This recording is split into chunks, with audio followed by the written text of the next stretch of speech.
Bueno, en este vídeo vamos a ver cómo crear un disco para añadirlo a una máquina virtual. Tenemos dos opciones. Una, entrando en la propia máquina virtual, que nos sacaría, como ya sabéis, todas las propiedades. Veis que aquí estarán todos los datos. Vemos que tengo aquí la información del disco de arranque, discos locales, discos adicionales.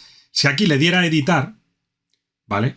Esto automáticamente se activaría y entre las opciones que puedo crear o que puedo hacer es esta, la de agregar un disco nuevo o agregar un vínculo o vincular un disco ya existente. ¿De acuerdo? Entonces yo podría entrar aquí y agregar un disco nuevo y ya está. Pero en vez de hacerlo de aquí, lo vamos a hacer de una manera más interesante. Vamos a crear primero el disco y luego lo vamos a añadir. Entonces le voy a dar a cancelar en la forma de edición y me voy aquí a la parte izquierda, en la parte de almacenamiento donde pone discos. Si yo selecciono discos, ¿vale? Me aparecerá el disco asociado, el disco raíz, el disco root que tiene la máquina web 1, que veis que se llama igual que la máquina y que tiene 10 gigas. Bueno, pues yo aquí le voy a decir que quiero crear un disco. Le voy a decir que se llama, por ejemplo, web 1 disco 2, vamos a llamarlo así. Y veis que puede ser zona única o zona regional. Esto es interesante porque si le pongo en una zona única al disco es único, por así decirlo, pero si le selecciono regional, lo que va a hacer es asociar otra zona de forma que podamos tener una réplica. Por lo tanto, tenemos una alta disponibilidad de este disco. Si se cayera en la zona central 1A, estaría replicado en la zona central 1C y de esta manera, bueno, pues conseguiríamos de forma automática que si se cayera tendríamos una copia. En este caso no lo voy a hacer, lo voy a dejar como zona única.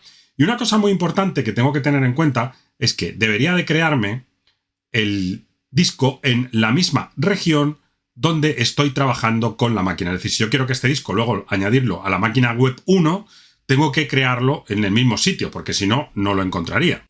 Por lo tanto, le voy a decir aquí que es en US West 1, aquí, que es donde lo he creado en Oregón, y veis aquí me pone la zona, y voy a seleccionar US West 1B, que es la zona donde tengo la máquina. Es decir, la máquina web 1 está en Oregón, y en concreto en la zona B. Esto es que lo he mirado antes de empezar. Vosotros pues tendréis que hacer lo mismo para ver que está funcionando. Aquí me dice qué tipo de disco quiero, si va a estar en blanco, si va a pertenecer a alguna imagen, o si va a ser una copia de seguridad que ya tenía y la quiero poner aquí. En fin, podemos tener distintos tipos de información en el disco. Yo lo voy a dejar en blanco. Y esto ya lo he contado antes, disco persistente, persistente externo, SSD, etc. Le voy a decir que tengo pues 10 gigas para que no sea muy grande. Y también me pide si quiero programar instantáneas. ¿Qué es una instantánea? Una instantánea es un backup, una copia de seguridad del disco. Entonces yo puedo habilitar la programación de instantáneas, que digamos que va a hacerme una copia de seguridad de forma automática, en este caso entre las 2 y las 3. Yo esto lo quito porque no lo quiero, en este caso. Luego haremos una instancia, ¿de acuerdo? Bien, bueno, si quiero encriptación, entonces esto veis que la encriptación, que es automática, me permite decidir cuál es la clave que quiero utilizar. Esto tampoco lo vamos a ver durante el curso. Entonces, básicamente, lo que vamos a hacer aquí es esto, crear un disco en la misma región, la misma zona, de 5 gigas. Le doy a crear y esto en principio pues tardará N. Cuanto más grande sea el disco, evidentemente más va a tardar en crearse. ¿De acuerdo? Recordad que siempre tenéis aquí en este iconito pues una lista de las cosas que va haciendo.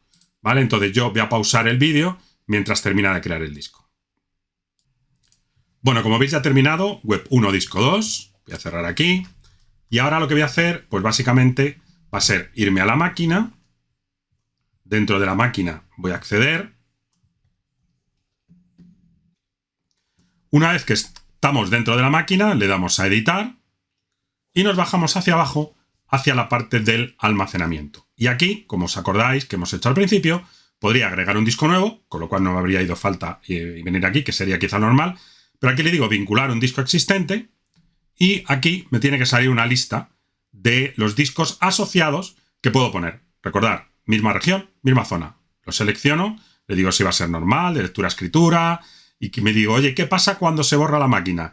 ¿Quiero conservar el disco o quiero borrarlo? Normalmente, posiblemente lo querréis conservar por temas de backup, pero yo en este caso voy a decir que no, que cuando la máquina se borre, también quiero que borre el disco. Así no tengo que dar dos pasos. Le doy a guardar y le doy a guardar. ¿Vale? Y esto, bueno, pues tardará un ratito en asociar la máquina al disco, de forma que, bueno, pues la podamos tener configurada de manera automática. ¿Vale? Bueno, una vez que hayamos terminado de guardar el disco, lo ideal sería ver que efectivamente el disco está dentro, ¿no? Entonces me voy a conectar vía SSH y me voy a meter dentro de la máquina, que es un Linux. Si fuera un Windows, pues tendríais que hacer más o menos lo mismo, pero dentro del administrador de discos de Windows, para ver que efectivamente se encuentra. En este caso, como es un Linux, pues lo que voy a ver es si el disco se ha añadido a la parte correspondiente donde se guardan los discos dentro de Linux. Bueno, y una vez que estoy dentro, me voy a ir al /dev y hacer un ls sd asterisco. Si todo es correcto, debería tener un nuevo disco, que es este, el SDB. El primer disco es SDA, el segundo SDB, el tercero SDC. Bueno, el caso es que aquí veo claramente que tengo un segundo disco en formato Linux. Como os digo, si estuvierais en Windows, pues os vais a administrador de discos. Y aquí lo mismo, dentro de las propiedades, que no lo he dicho, si me voy para abajo, veis que me dice en los discos adicionales, pues tengo el disco web 1, disco 2. ¿De acuerdo? Pues nada, espero que os haya quedado claro y nos vemos en otro.